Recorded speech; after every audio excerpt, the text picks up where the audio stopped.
Oi pessoal, sou Marcelo Copelo. Queria convidar vocês para verem meu papo com Mário Alaska no podcast Tomei Gosto.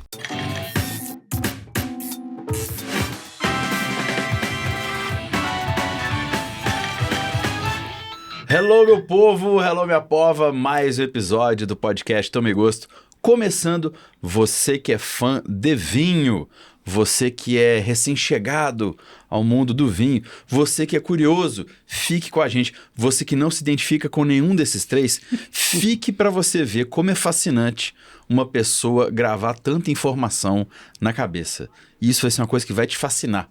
Você que trabalha com memória, assista esse podcast, certamente você vai ter várias dicas legais para você acompanhar com a gente, tá bem? Um papo muito bom, vai começar agora. Antes de mais nada, dá o like no canal, tá bom? Assina por aí. Se você puder votar, vote no nosso podcast para prêmio, o melhor podcast do Brasil. Estamos concorrendo e vai começar o podcast Tomei Gosto, sempre no lance de cachaça seleta de Salinas, Minas Gerais, para apreciadores de todo mundo. Cachaça é um produto destinado a adultos e quem escanear esse QR Code que está na tela aqui e usar o cupom Tomei Gosto tem 10% de desconto em todo o site da Seleta. Falei? Marcelo Copelo, cerveja, café ou vinho? Olha, é claro que é vinho, né? Se eu falasse outra coisa, seria uma surpresa até para mim.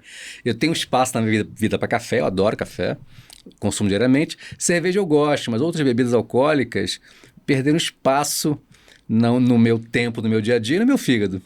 Então, o meu consumo caiu muito, quase zero, mas eu gosto. Eu curto tomar uma cerveja, curto tomar uma cachaça, curto tomar whisky e outras bebidas, mas a frequência é muito, muito baixinha, infelizmente. Cara, você vem do Rio de Janeiro e trabalha com vinho. Nós estamos em Belo Horizonte. Uma vez eu encontrei uma pessoa de Divinópolis, que é uma cidade aqui perto, e eu falei assim, cara, lá é quente. Você toma vinho? Aí a pessoa me falou assim, sim, a gente liga o ar-condicionado e toma vinho. É isso? Pois é, eu sou um frasista também, né? Uma das minhas frases é, a temperatura ideal para tomar um vinho é aquela que você bota no seu ar-condicionado. Claro que, assim, é uma coisa de brasileiro, tá? Eu morei na Europa, morei na Itália, e o europeu toma vinho o ano inteiro, toma outras bebidas também, e o que ele faz é mudar o tipo de vinho. No verão, ele troca o vinho tinto mais encorpado por um vinho branco, um rosé, um espumante, mas continua quase sempre no vinho, é uma questão cultural. No Brasil, o que não falta no brasileiro é a vontade de tomar vinho, o que falta é a cultura. Então, o brasileiro vê muito ainda o vinho como ocasião especial, não como bebida diária. O europeu vou almoçar, então tem vinho. Vou jantar, então tem vinho. Vou assistir Netflix com um petisco, tem vinho. No Brasil se tem vinho, se eu for a uma festa, um aniversário, vou comemorar, vou beber um vinho porque é sábado, mas tem que ter sempre um porquê para tomar o vinho, é a ocasião. E se precisar de ar-condicionado, ninguém se inibe com isso, tá? Então o gosto do brasileiro é para um tipo de vinho, ainda há muito mais consumo de vinho tinto do que branco, embora esteja mudando isso. O vinho branco, o rosé, cresceram espumante muito no Brasil. Era até pouco tempo, alguns anos atrás, 90% tinto, hoje é 70% tinto talvez, mas ainda o consumo é maior de tinto, tá? Pois é, o nosso querido Brasil é um país ensolarado, tropical, quente. Tem Campos do Jordão, tem a Serra Catarinense, faz calor também. Por que a gente foi parar tanto no vinho tinto na origem? Tem uma explicação histórica, tem aí um movimento de moda, hábito, que se for recuar aí talvez 40, 50 anos, nos anos 70 a gente teve uma febre de rosé. Rosé d'Anjou, que era um rosé demi-sec, Lancers, Mateus Rosé, que foi uma febre no mundo. Depois essa moda se transformou na moda do vinho alemão demi-sec. No Brasil tinha a garrafa azul. Então, naquela época, todo mundo correu para a vidraçaria para mandar fazer seu vidro azul, porque virou uma febre de vinho alemão. Muitas vezes dizem que nem era da Alemanha que vinha da Tunísia, a uva para aquilo. Enfim, eram vinhos de baixo custo. Tanto o rosé que eu falei, quanto o branco, eram vinhos, no geral, de baixo custo, com açuquinha, fácil de beber, que foram grandes modas. Pra você ter uma ideia, nos anos 80, início dos anos 90, a importação de vinho no Brasil era 80% da origem Alemanha. Tá? Hoje, a Alemanha é traço na importação. Nos anos 90, essa chave mudou para tinto. Por quê? Aconteceu Primeiro, começa com um livro na Europa chamado O Paradoxo Francês, que mostrava que os franceses consomem muito mais gordura, foie gras, essas coisas, e não tinham problemas cardíacos tanto quanto os americanos, que não consomem quase vinho, nem tanta gordura, consomem, claro, fast food, e tinham muito mais problemas de coração. A explicação era o vinho tinto, uma substância do vinho tinto, que é o resveratrol, que está contido muito nas cascas das uvas tintas, e aquilo ganhou um noticiário na televisão, TV aberta americana. Foi um boom, e de repente o mundo mudou de branco para tinto. Nos anos 90, isso. E a importação passou no Brasil de Alemanha, virou para Chile e Argentina. Primeiro Chile, depois Argentina, no final dos anos 90, isso. Então essa chave mudou. Então eu que acompanho vinho há muito tempo, aí há mais de 30 anos, eu vivi a fase do vinho branco, era chique tomar um vinho branco com nome alemão, mesmo que fosse brasileiro. Liebfraumilch. Exatamente. Você tinha um Liebfraumilch original, importado alemão, que eu só tomava em ocasião especial. Sim, dia dos namorados, vou abrir um Liebfraumilch original alemão. Era uma coisa assim, cara. E no dia a dia, quando eu queria um vinho, era uma imitação do alemão brasileiro, mas com letras góticas e nomes alemães. Katz, Wein, Zeller, tinha uns nomes assim de imitação. E 20 anos depois, já anos 90, anos 2000, muita gente me dizia, olha, eu não sei nada de vinho, mas eu sei o seguinte, vinho bom é vinho tinto. Vinho branco é coisa de demi-sec, eu não gosto disso não. Então você vê como as modas demoram a passar e deixam uma sequela que dura muito tempo. Hoje, depois da pandemia, está tendo um movimento de mais vinho branco e vinho branco de qualidade. O rosé também teve um boom na pandemia, cresceu 80% o rosé no Brasil na pandemia, de uma base anedótica, quase zero, para uma base já hoje significativa. A gente fala que o mercado hoje está aí 5% rosé, tá? Números bem chutados aqui, tá? Mas ordem de grandeza é isso. E branco talvez uns 10% no mercado. Mas já existe, já há um nicho de rosé e branco, e no caso dos brancos de mais qualidade também. Até pouco tempo, o cara que bebia bem tinto, gastava numa garrafa de vinho tinto, não gastava numa garrafa de vinho branco. Até tomava de cada 10 garrafas de tinto, uma de branco. Mas era um vinho para entradinha, para um dia fresco na piscina. Nunca era o vinho da noite, aquele vinho especial. Hoje não, já há aquele cara que gasta caro no tinto, mas também gasta caro no branco. Até para mostrar que está na moda, que sabe e entende de vinho. E no meio do vinho a gente fala, a gente julga... Assim, quanto mais sofisticado o bebedor de vinho, mais vinho branco ele bebe. E a gente julga um bom enólogo, o cara que faz o vinho, se ele sabe fazer um bom vinho branco. É mais difícil fazer vinho branco do que vinho tinto, tá? Qual que é a diferença do enólogo pro enófilo? Enófilo é todo mundo que gosta de vinho. Então, enófilo, prefixo filo é gostar, amante de. Então, enófilo é quem gosta de vinho. Enólogo é um engenheiro agrônomo químico que estudou numa faculdade e mora no campo e cuida da transformação da uva em vinho, tá? Aonde que o vinho começou? Uma vez eu tava num evento de vôlei aqui em Belo Horizonte, meus rolês estão tudo muito aleatórios. Eu cheguei lá, amigo meu, Mário, pelo amor de Deus, eu tô com um cara da Sérvia, da Geórgia, que ele quer te conhecer, porque ele quer importar café pra Geórgia. Eu falei, cara, eu não vendo café. Ele falou, não, mas ajuda o cara, pelo amor de Deus, ele quer. Aí eu fui levar pra falar com o cara, ó, o vinho nasceu na Geórgia, mas eu não quero falar sobre isso não, eu quero comprar café. É isso? Sim, há indícios de que o vinho teria nascido no Cáucaso, Geórgia, há mais de 7 mil anos atrás. Tá? Então, os vestígios mais antigos são naquela região do planeta. É por ali mesmo. E eles têm uma técnica de fazer vinho ancestral, desde aquela época, que é fazer os vinhos em ânforas, grandes ânforas de barro. Tá? Ânfora é um jarro? É um jarro gigante. Tem vários tamanhos, mas a ânfora tradicional da Geórgia, Kverik que chama... São grandes recipientes de barro. E aí... normal, a gente dá umas porradinhas na mesa aqui. Normal. Aí o vinho foi, andou e papapá. Hoje aqui no Brasil, o que eu percebo, assim, chutômetro do que eu vejo, é que italiano e francês é o que pega nome para quem entende. E o novo recém-chegado do vinho, vou falar o novo rico do vinho, ele acha legal tomar um vinho Malbec argentino de nome que parece italiano, que eu não vou falar aqui agora. É isso? Olha, Não sei se é isso, mas você não está tão errado. Tem uma lógica no que você falou. O consumo brasileiro, primeiro, ele tem um paladar vindo da Coca-Cola, do leite materno, que é docinho, e da Coca-Cola. Ele gosta de uma coisa mais suave, mais doce. E do vinho de garrafão, né? O vinho de garrafão tem muito açúcar também, tem a doçura. Então, quando ele começa no vinho, ele quer uma coisa mais fácil e frutada. E e claro, em conta, preço. E o normal é ele começar com um vinho sul-americano, chileno. Os chilenos dominam o mercado. Hoje em dia, 40 e tantos % das importações brasileiras são de vinho chileno. E o chileno domina com vinhos de preço acessível, vinhos muito baratos e fáceis de beber. Alguns até com um pouquinho de açúcar também, tá? Você vai ver na letrinha pequena no contrarótulo, meio doce, tá? Que tem ali 5 gramas, 8, 10 gramas de açúcar, o que deixa o vinho mais fácil de beber. Essa é a porta de entrada, tá? Para os vinhos, digamos, finos. Por que eu falei fino? Porque o não fino seria o vinho de garrafão. Tá? O que é vinho de mesa, o que é vinho fino? Pois é, pela lei brasileira, vinhos feitos com uvas não viníferas, uva Isabel, Concorde, Bordeaux, tem uma uva chamada Bordeaux, não é região vinícola. São vinhos são vinhos de mesa ou vinhos comuns. E o vinho fino é o vinho feito com uvas viníferas, Cabernet Sauvignon, Malbec, Merlot, Cabernet, etc. Chardonnay, Sauvignon Blanc. Então tem essa distinção de legislação. E o estilo do vinho é diferente.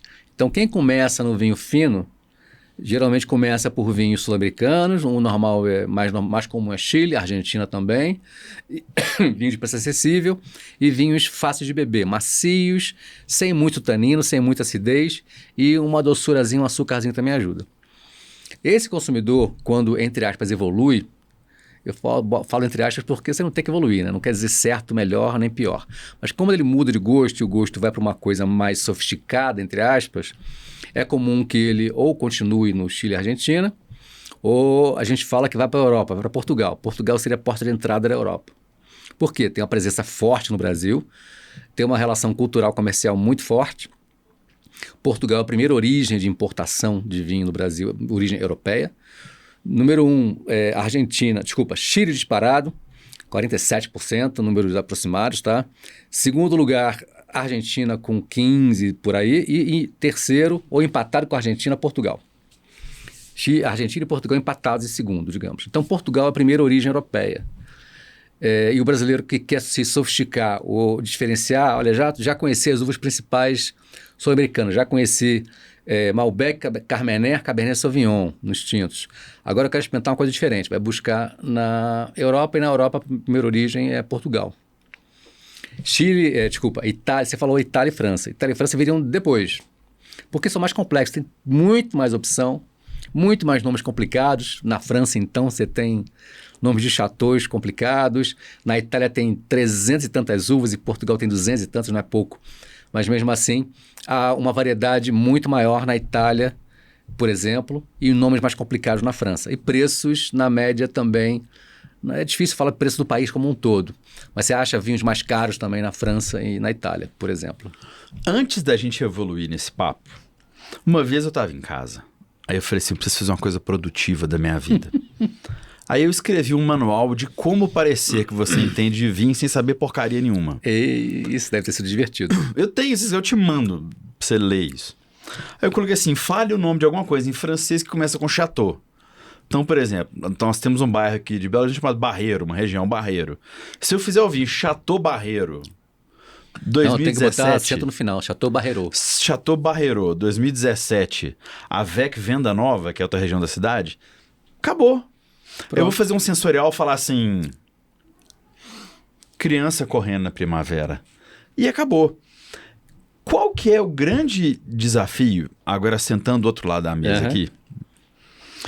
Tem uma coisa que eu acho que volta e meia a gente faz, que é o seguinte, para quem não conhece, volta e meia você vê um papo de alguém que gosta de vinho e parece que tem alguém que tá me falando a escalação da Letônia de handball.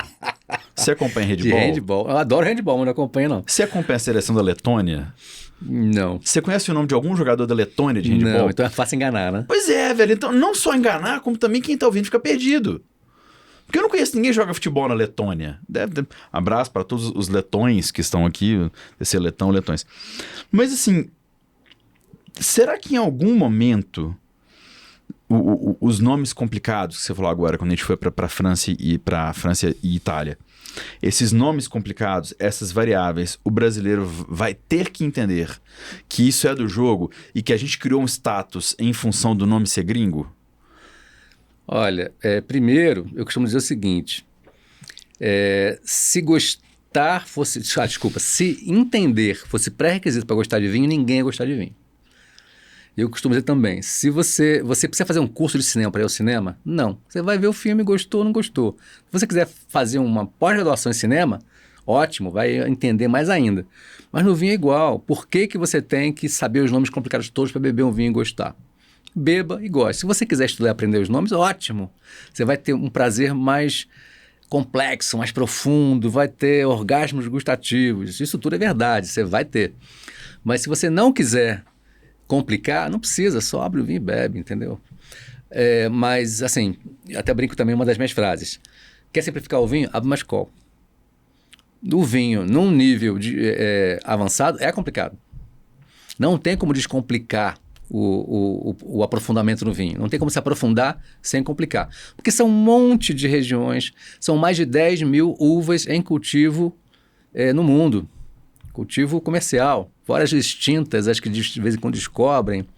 São infinitas sub-regiões, regiões, terroir, interação entre eles. Imagina que cada uma dessas 10 mil uvas vai dar um vinho diferente, conforme o lugar que ele for feito, conforme o enólogo que fizer.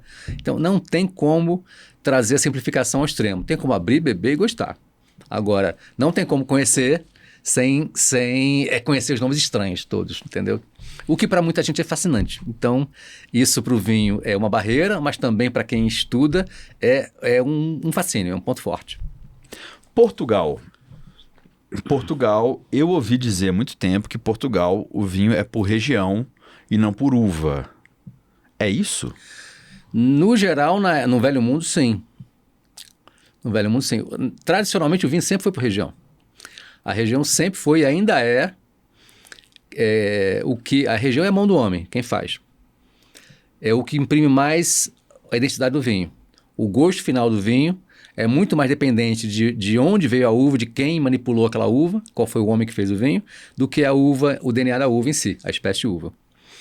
Quando é que isso mudou em termos de marketing? Foi quando, depois da Segunda Guerra Mundial, até a Segunda Guerra Mundial existiam dois tipos de vinho, digamos. O vinho dos ricos, da realeza, dos nobres, dos poderosos, que eram os grandes chateaus, que existem até hoje, são caríssimos. E o camponês, meu avô na Itália, que às 5 da manhã pegava um vinho que ele mesmo fez em casa e tomava com pão com mortadela para pegar na enxada. Não existia o meio do caminho. Não existia classe média no mundo. O mundo capitalista se expandiu com a classe média depois da Segunda Guerra Mundial. E com isso, os vinhos da classe média. E hoje, eu diria que nós, classe média, nunca bebemos tão bem. Hoje você tem uma infinidade, milhares, se não milhões, de possibilidades de bons vinhos a bom preço no mundo inteiro. E como é que isso se expandiu? Principalmente com os vinhos do Novo Mundo, que são vinhos produzidos nos Estados Unidos, Chile, Argentina, África do Sul, Austrália. Cresceram muito. Até 20 anos atrás, números sempre chutados aqui, tá, gente? Não pesquisem para saber depois se eu falei certinho, é aproximado. Até 20 anos atrás, o mercado mundial de vinho era 90% dominados pela Europa. Quem exportava vinho para o mundo inteiro era Itália, França, Espanha, um pouco Alemanha. Portugal, quase nada. Hoje, esse mercado foi de 90% para 70%.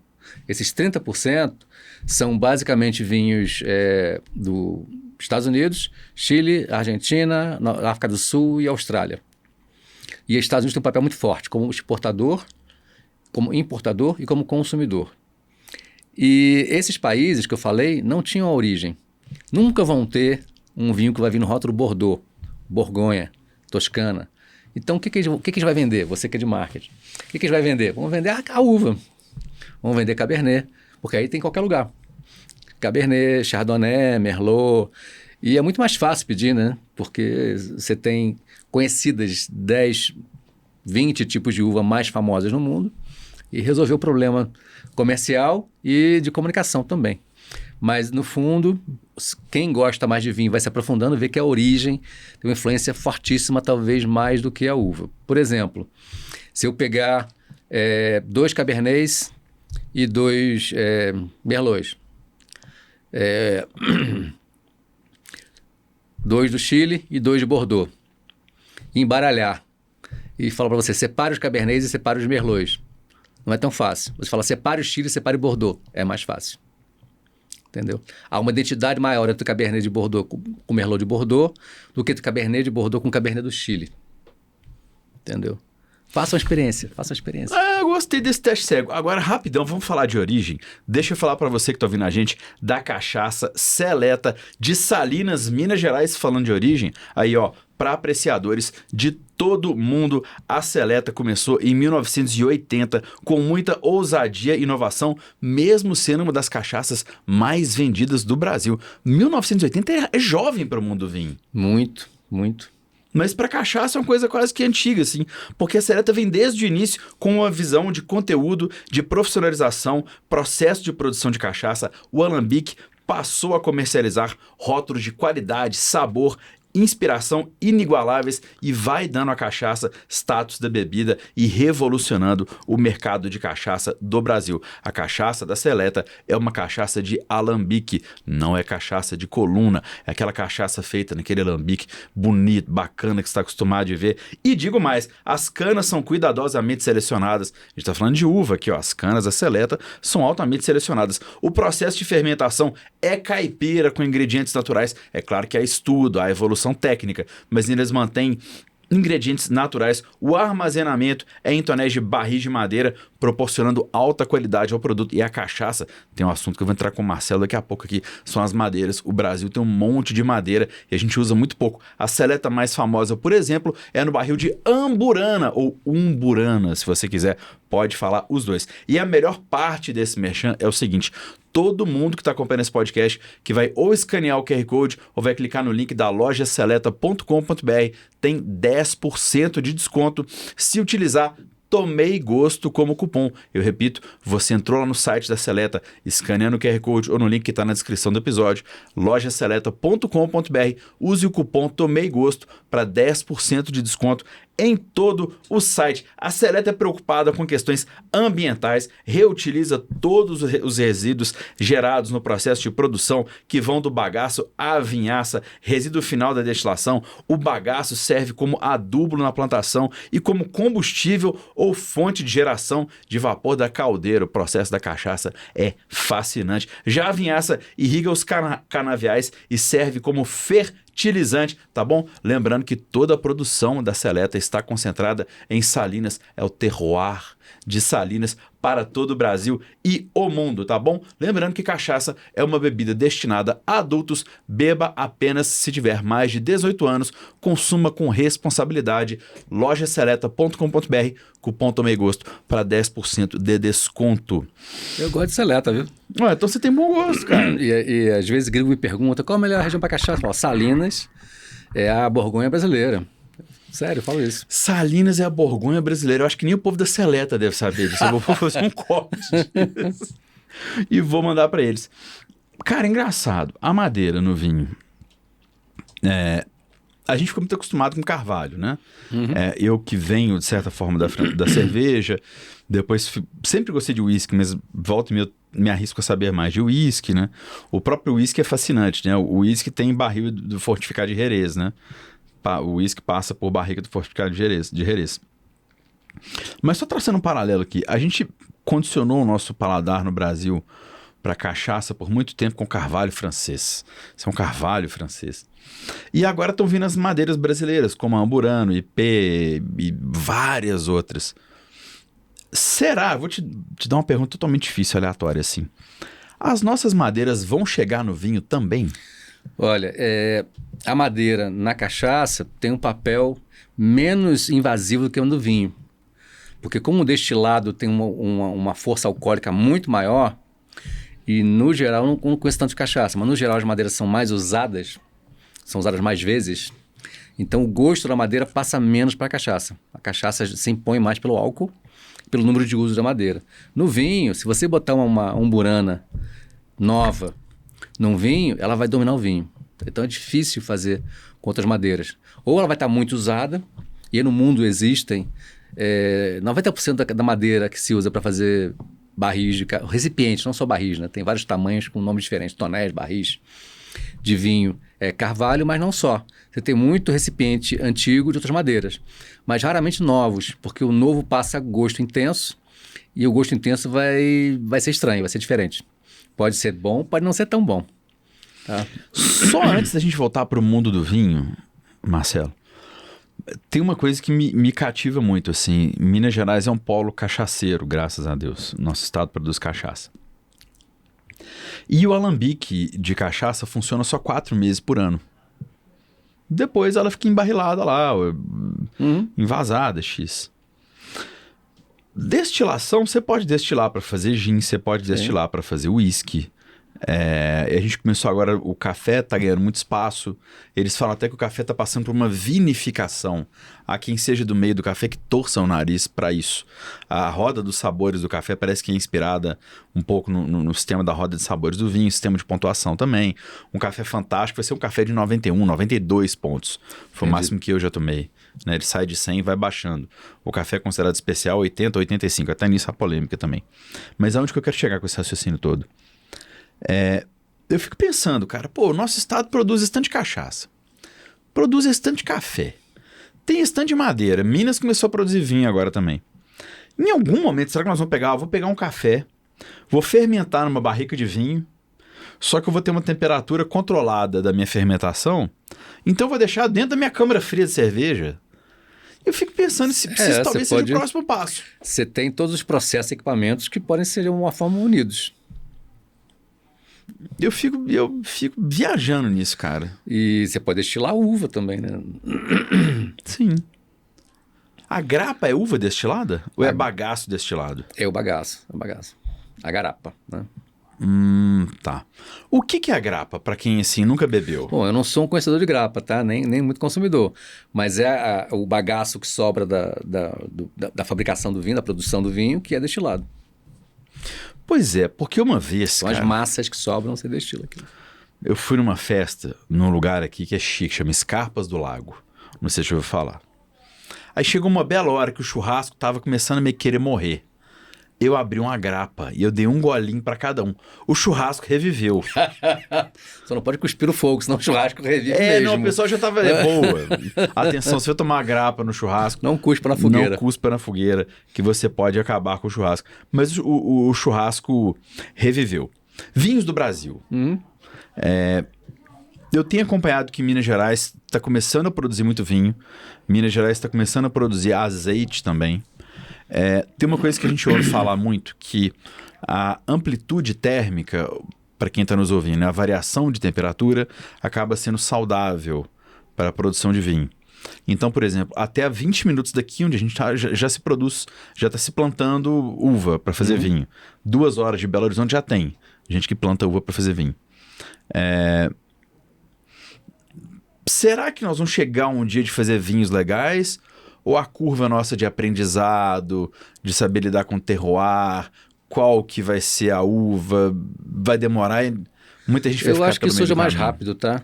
Tem a famosa frase da Barona de Rothschild, que falou que fazer vinho é muito fácil, difícil os primeiros 400 anos. Eu acho que hoje esses 400 podem virar 20. Entendeu? Mesmo assim, não são 2. Sim. Eu acho que 20, 15... Começando o projeto do zero, é um bom período para você pensar em começar a fazer vinhos que já tenham um caminho, digamos, já saibam para onde vão. E se você também tiver lições aprendidas de outros parceiros ou colegas do lado, melhor, né? Se você está numa região onde todo mundo produz um certo tipo de uva, um certo tipo de estilo, você aprende com eles também, tá? E a região aqui está caminhando muito para, claro, vinhos de inverno, que é a dupla poda, e a uva principal, a uva Syrah. Então, isso é bom porque um aprende com o outro e vão caminhando para lapidar a produção. O ruim é que os vinhos ficam muito parecidos. E eu estou vendo isso no Brasil inteiro, tá? Não só em Minas. Eu estive esse ano 3 vezes em Brasília, Goiânia e no estado de Goiás. Fiz até um pequeno guia que ainda vai sair. Provei 60 vinhos da região lá.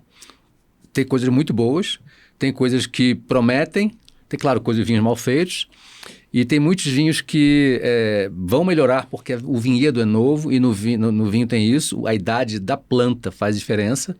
Uma planta de 3 anos é uma coisa, uma planta de 30 anos é outra. Os vinhos são melhores que uma planta de 20 anos, 30 anos.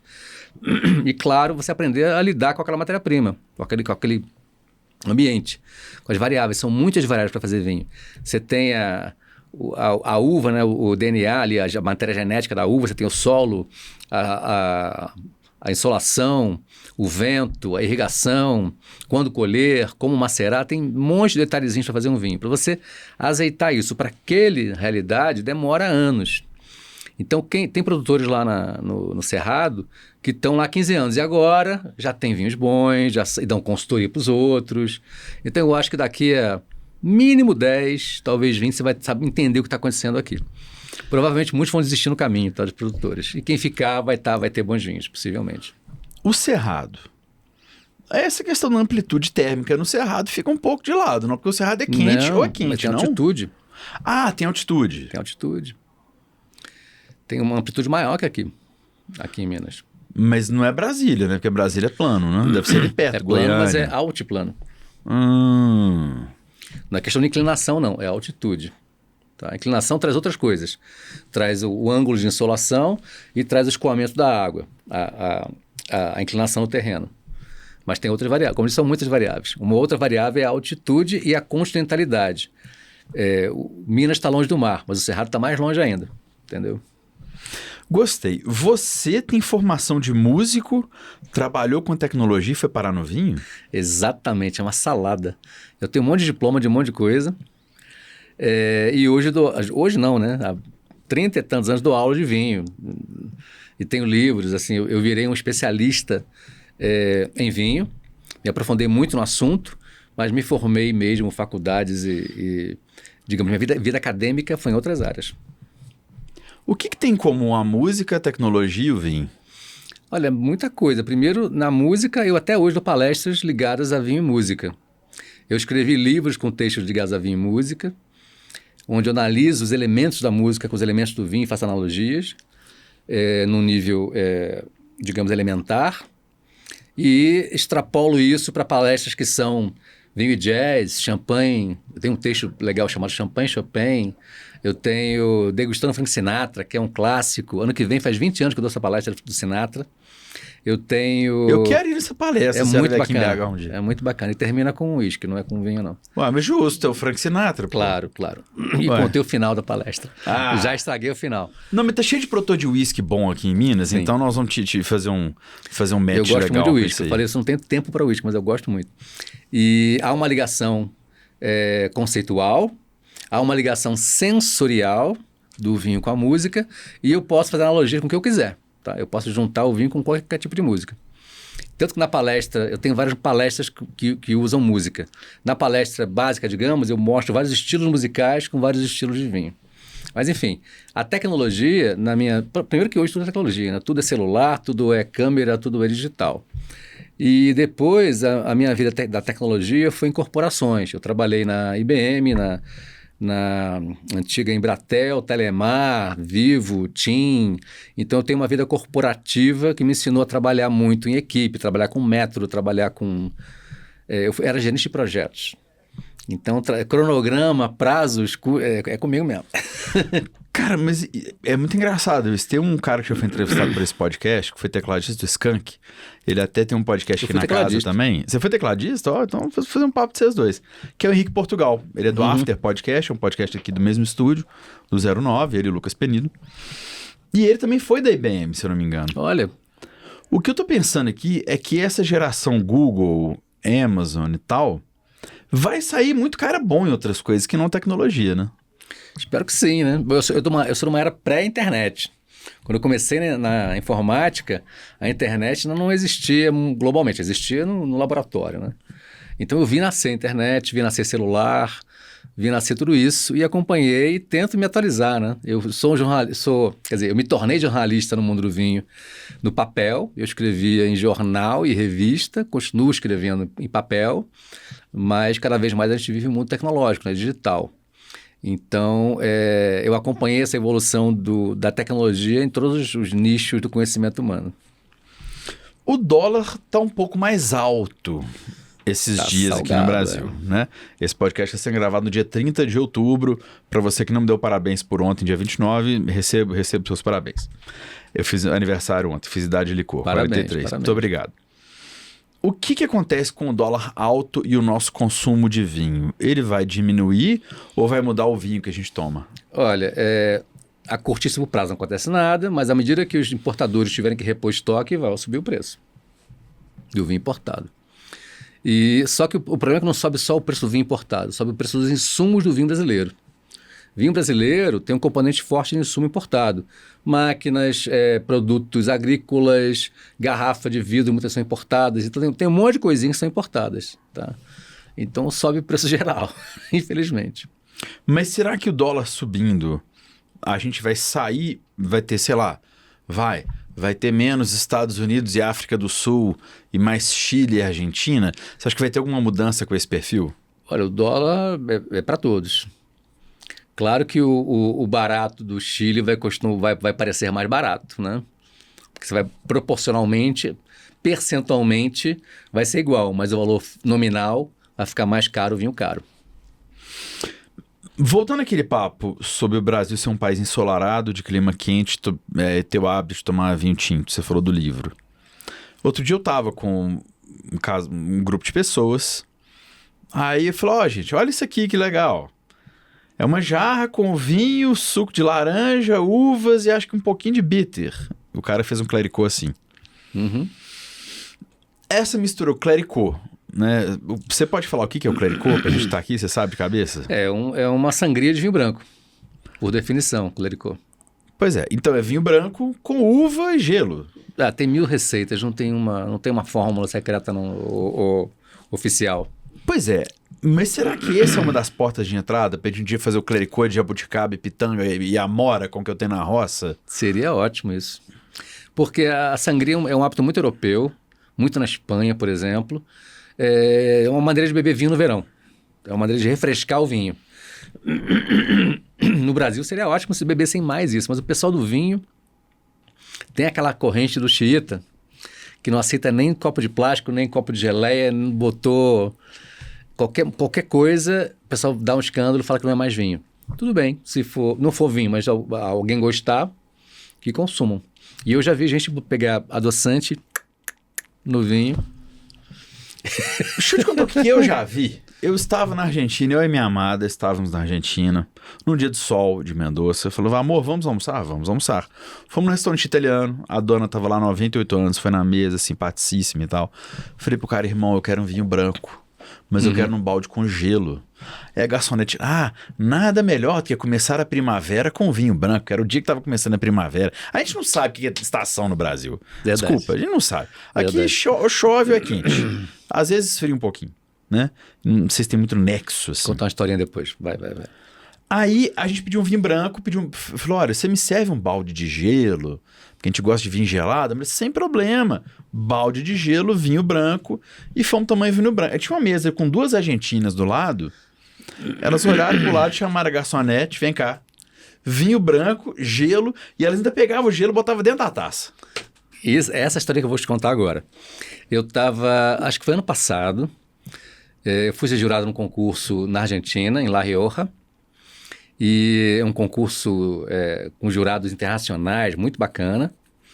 E na hora do almoço, fomos almoçar ao ar livre, debaixo de umas árvores, lugar lindo, comida maravilhosa. Trouxeram um vinho branco. E ao meu lado estava a Cláudia Quinn, vou até citar nome, porque ela sabe dessa história que eu já contei. A Cláudia Quinn, que é ex-presidente da OIV. A OIV é a Associação Máxima do Vinho no Mundo, é a entidade oficial. E ela pediu gelo e botou no vinho. Ela é de onde? Argentina. Ah, tá. Ex-presidente da OIV, a Organização Máxima do Vinho no Mundo. E ela botou gelo no vinho. Eu falei, olha, se você pode, todo mundo pode. Se a presidente da OIV pode botar gelo no vinho, ela, claro, tá calor. E era um vinho muito simples, era um torrontés demi-sec, era uma coisa assim, que não tinha complexidade. O gelo não ia estragar nada ali, só ia refrescar. Diluir um pouquinho o vinho talvez, mas como o vinho tinha doçura, aquilo ali ia ser despercebido, então vamos nessa. Falei, quero provar também. Pum, botei. Lindo, lindo. Por que não? Diriam os argentinos. Pois é. Outro dia teve comigo aqui um cara do café, que é o Felipe Braza, que ele falou assim, Mário, eu não sou chato do café. Eu sou fresco do café, porque eu quero tomar um café fresco. Falei, velho, que legal isso, você se deschatizou. Quem que é o chato do vinho? Pois é, o chato do vinho é o cara que está começando. Você sabe aquela máxima de Sócrates, tudo que sei que não sei? Ou quanto mais eu sei que não sei? O cara do vinho que passou do nada para alguma coisa, ele acha que sabe muito. Esse que sabe muito, primeiro a tendência é ele ser snob, do tipo, você não sabe, mas eu sei, você não sabe. E depois levar o conhecimento dele ao pé da letra. Ele não tem jogo de cintura e bom senso para saber que esse conhecimento é para ser usado, não para tornar ele um escravo. Então, eu sei que se eu botar gelo num vinho, eu vou diluir o vinho. E para alguns vinhos isso vai ser uma pena, porque aquele vinho tinha tinha toda uma estrutura ali e você diluiu aquela estrutura. Em outros vinhos, não. Aquele vinho era um vinho para brincadeira mesmo, entendeu? Não era para ser levado a sério numa análise sensorial, etc, etc. Então, o gelo vai ajudar naquele caso. Com o maior sol, o vinho estava quente. Por que não, né? Por que não ter esse jogo de cintura e essa versatilidade? Então, o chato do vinho, geralmente, é quem está começando a aprender, ainda não entendeu a dinâmica. A dinâmica as regras existem para você usá-las, não para você ser usado por elas. E todas as regras que eu aprendi quando eu comecei a estudar vinho, todas eu vi que haviam exceções, tá? Haviam exceções e momentos de serem usadas, e momentos de não serem usadas. Então, tá explicado. Você tem uma confraria digital de vinhos. Isso, lancei há pouco tempo. É um produto novo meu, que é uma demanda que eu tinha antiga, porque eu comecei no mundo do vinho ensinando. E o meu DNA é de professor, e até hoje eu gosto muito de ter contato com o público final. Eu me tornei um especialista. 90% do meu tempo é convivendo com profissionais do trade, etc, etc. E me afastei um pouco do público final. Me afastei assim no pessoal, né? No olho no olho. Eu escrevo para grandes veículos, Veja São Paulo, Veja Rio, Rádio CBN, e falo, mas sem ter resposta. É uma via só. Então, ter contato direto com o público, eu perdi um pouco isso. Tenho, mas poucas vezes por ano. E a conferência digital veio de uma demanda do público que não tem Marcelo para consumir, digamos, não tem chance de estar com o Marcelo. Os eventos presenciais estão mais difíceis, né? Porque esse ano eu viajei mais de 30 vezes, gente. Fiz mais de 30 viagens. Então está difícil eu estar onde você está. Mas no mundo digital tudo é possível. Então como é que é essa confraria? É um produto onde você paga uma assinatura, que na Netflix, tem acesso a uma área no Hotmart, onde você tem meus guias, meus livros gratuitos. Você tem um curso de 10 horas de aulas gravadas completo, do básico ao avançado, que você pode assistir quantas vezes quiser. E tem encontros quinzenais comigo. É online, onde a gente bate papo, degusta juntos, etc, etc. Os vinhos da degustação eu sugiro e consigo descontos. Tive encontro ontem com os meus confrades, degustamos um vinho português maravilhoso. Quantas pessoas, desculpa a indiscrição? Eu acabei de começar, então estou com umas 15 pessoas, mais ou menos. Ah, tá. Mas a tendência é isso Pô, crescer. não, mas isso é... Cara, eu fico pensando, alguém que mora... Porque a gente tá em Belo Horizonte. Tem gente de Belém, tem gente da Paraíba. É, isso que eu quero falar. Então aqui vai ter o pessoal do vinho, vai dar uma volta aqui. Agora, o cara que tá em, sei lá, interior de Minas, ou no Pará, interior do Pará. Isso é uma coisa muito simples, velho. Sim, é muito legal, muito divertido. Simples. Assim, pra ele adquirir. É muito fácil. E as pessoas que estão dentro estão adorando, viu? Com certeza. Estão adorando. Porque a gente enveredou... Primeiro eu comecei ontem, né? No caso de ontem. Cada aula tem um tema e cada aula tem um convidado. Ontem, por acaso, pela primeira vez não tinha convidado. Eu mesmo dei a aula toda. Eu tive na aula anterior um convidado de uma vinícola que faz vinho de inverno em São Paulo. Na anterior foi um enólogo português famoso que falou do Dão, da região do Dão. E foram outros. Nos próximos vai ser uma de vinho natural, com um especialista no assunto. E na outra vai ser um enólogo argentino para falar do Vale de Uco. Enfim, na de ontem era uma aula minha de vinho do Tejo. Eu estou aqui em BH para falar de vinho do Tejo. para fazer um evento presencial.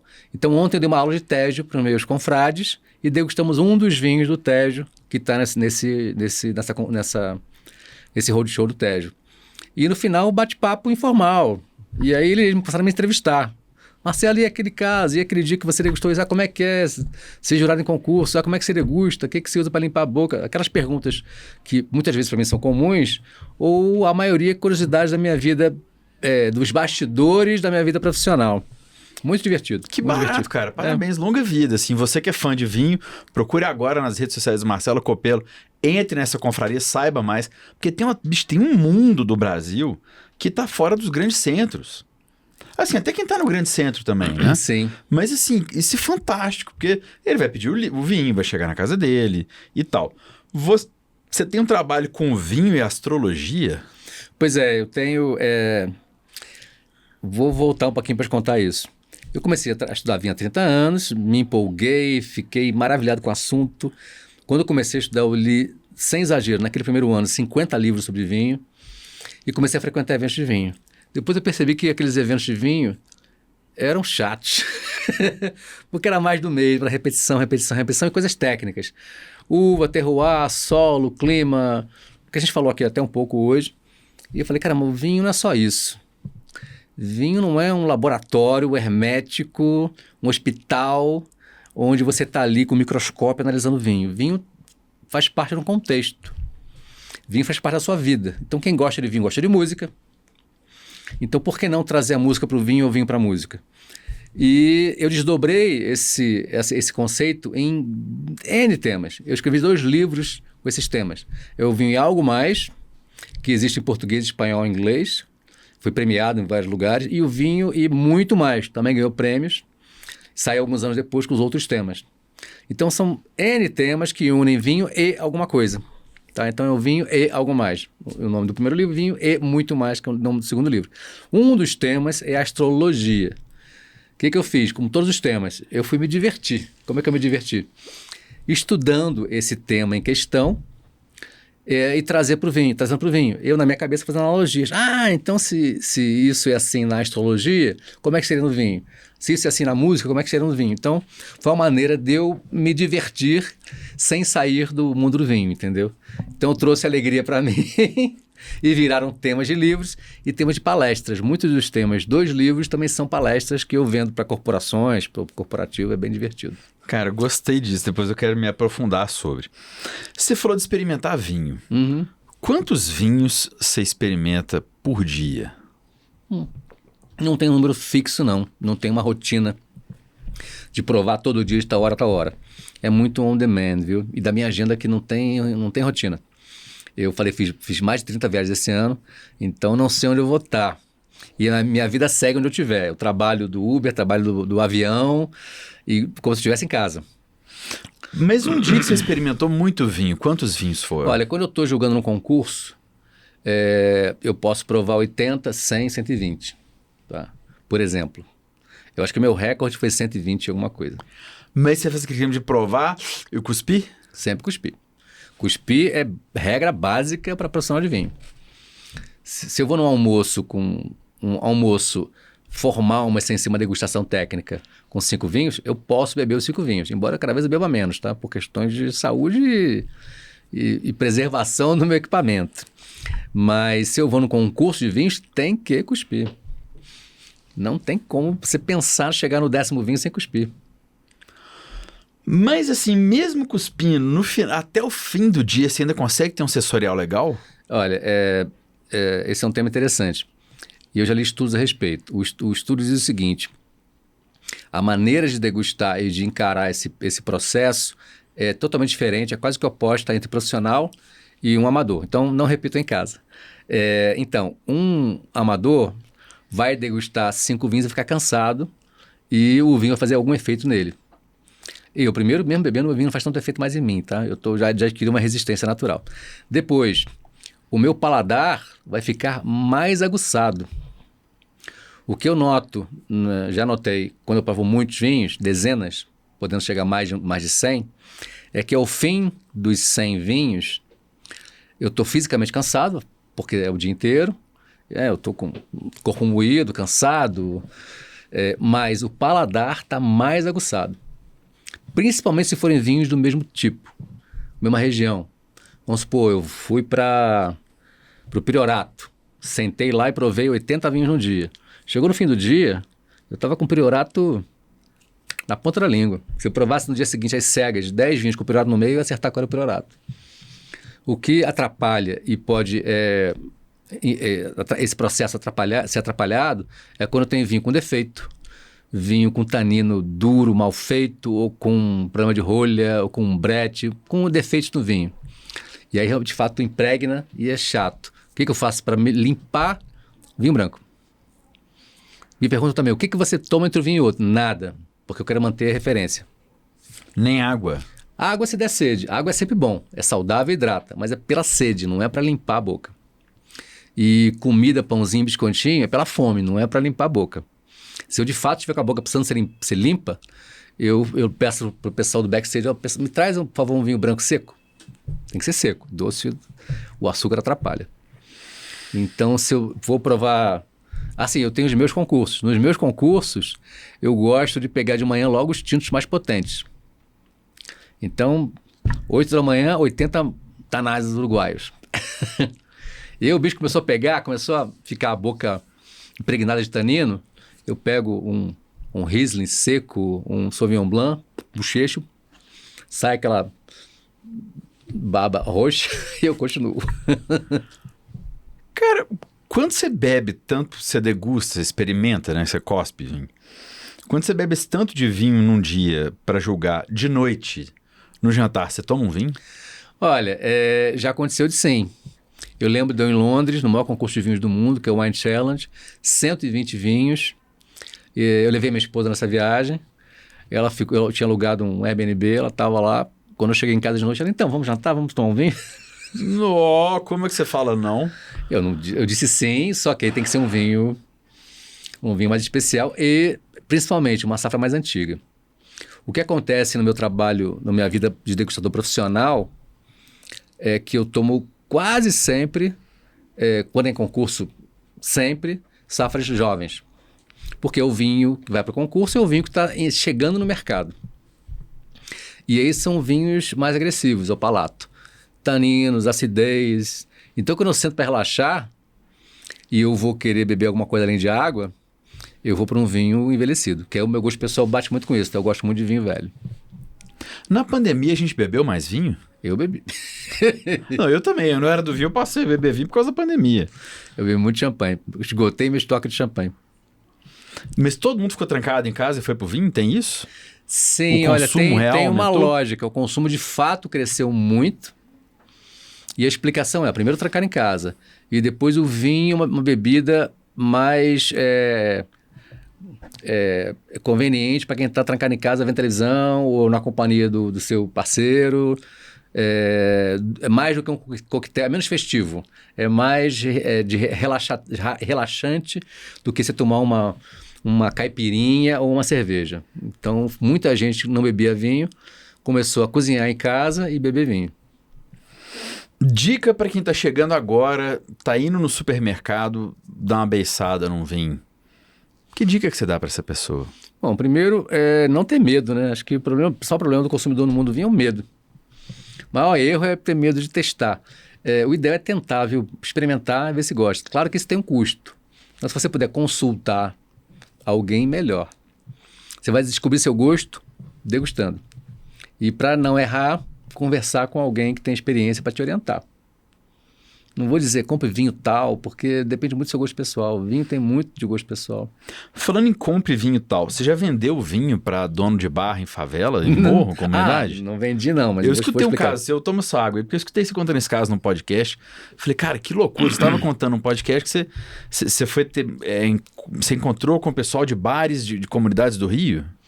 Eu tenho um festival no Rio chamado Rio Wine and Food Festival, que acontece desde 2012, é um evento anual, que dura 10 dias, e nesses 10 dias eu faço vários eventos, várias ações. Feira para consumidores, feira para profissionais, masterclass, degustações de vinhos ícones, passeio de barco com degustação, passeio de ônibus com degustação, ônibus de 2 andares aberto. E eu fiz durante alguns anos, nos últimos anos eu não tenho feito. Era um evento chamado Well Comunidade Drink. Well Comunidade Drink. A brincadeira com comunidade e o Welcome Drink. Que eu ia dar aulas de vinho na comunidade. Por quê? As comunidades no Rio são favelas que são em morros. Os morros têm vistas maravilhosas, para começar. Você vê a cidade de lugares privilegiados. E depois a atração turística. O turista no Rio adora subir o morro.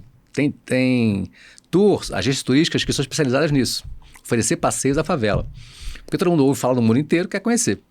Então tem bares... como o Chapéu Mangueira, no Bar do Davi, onde esse caso que você deve ter ouvido, que são bem frequentados, a comida é maravilhosa, ganham concursos de botecos e vendem vinho, porque o turista quer. E eu fui dar uma aula lá uma vez, e juntou o pessoal da comunidade, era engraçado, um com a camisa do Vasco, outro com a camisa do Flamengo. Cabernet, eu conheço isso aí, sim, é bom, eu gosto, eu costumo tomar. Então, eu ensinava a beber garrafa, ensinava a fazer drink com vinho, etc, etc.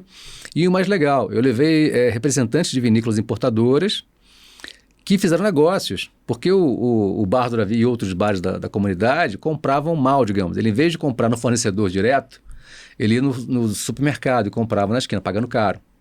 Então, ele comprava no varejo em vez de comprar no atacado, digamos. Então, fiz esse meio de campo e, por curiosidade, uma das vezes que eu estava lá, era perto de eleição, e apareceu um candidato muito popular no Rio de Janeiro, que era o Romário. Que isso, baixinho chegou lá. Baixinho chegou, tirei foto e tal. Eu nem sei de que partido era, nem sou muito de futebol, mas estava lá, tomou um vinho comigo, etc. Ele bebeu? E ele brindou com alguma coisa comigo. Se bebeu depois, eu não sei, mas brindou. Porque o baixinho a gente ouve muito falar que ele não é do álcool. Tirou foto comigo, brindando. Que política não faz, né? Pois é. Porque tem vários, assim... Bom, quem sou eu para saber do Romário?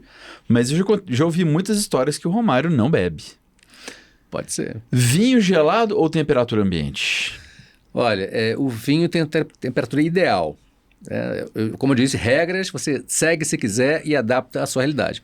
Mas o ideal para um vinho tinto é cerca de 18 graus. 16, 17, 18.